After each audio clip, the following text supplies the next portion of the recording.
All right, hey everyone, welcome to week one. I mentioned in the league manager note that I'm going to throw out a video each week, so here's our first one.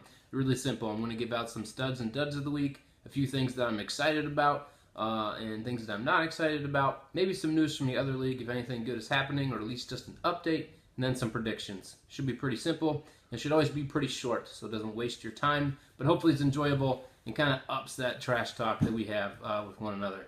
All right, first let's do the news from the other league, because there is none. The only thing you guys need to know is that Brock drafted Carlos Hyde #1 overall. You clearly need to make fun of him for that.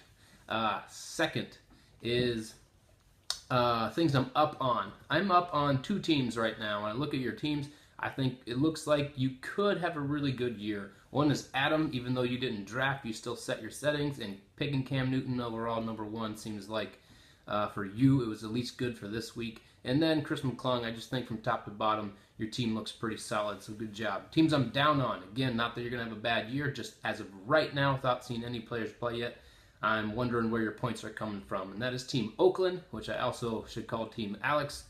I've never seen so many Oakland Raiders on one team. And then second, Marshall. Dude, you need some running backs right now.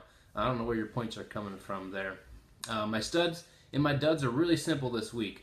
The studs are Eric and Ryan, because you actually named your teams. The rest of you, you are duds. You have no name for your team. It's just team and then your name. That is so boring. Please change that. All right, let's get on to the predictions for this week. I have me over Josh.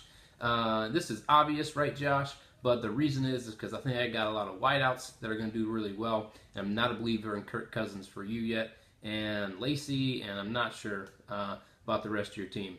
All right. Next, I have Eric over Marshall, and Marshall already mentioned it. I don't know if you're going to get any points from running backs this week, so I got to go with Eric on this one. I have Ryan over Alex. I do think this game's going to be close, but when it comes down to it, I'm a little bit more of a believer in Palmer, so I got to give him the edge.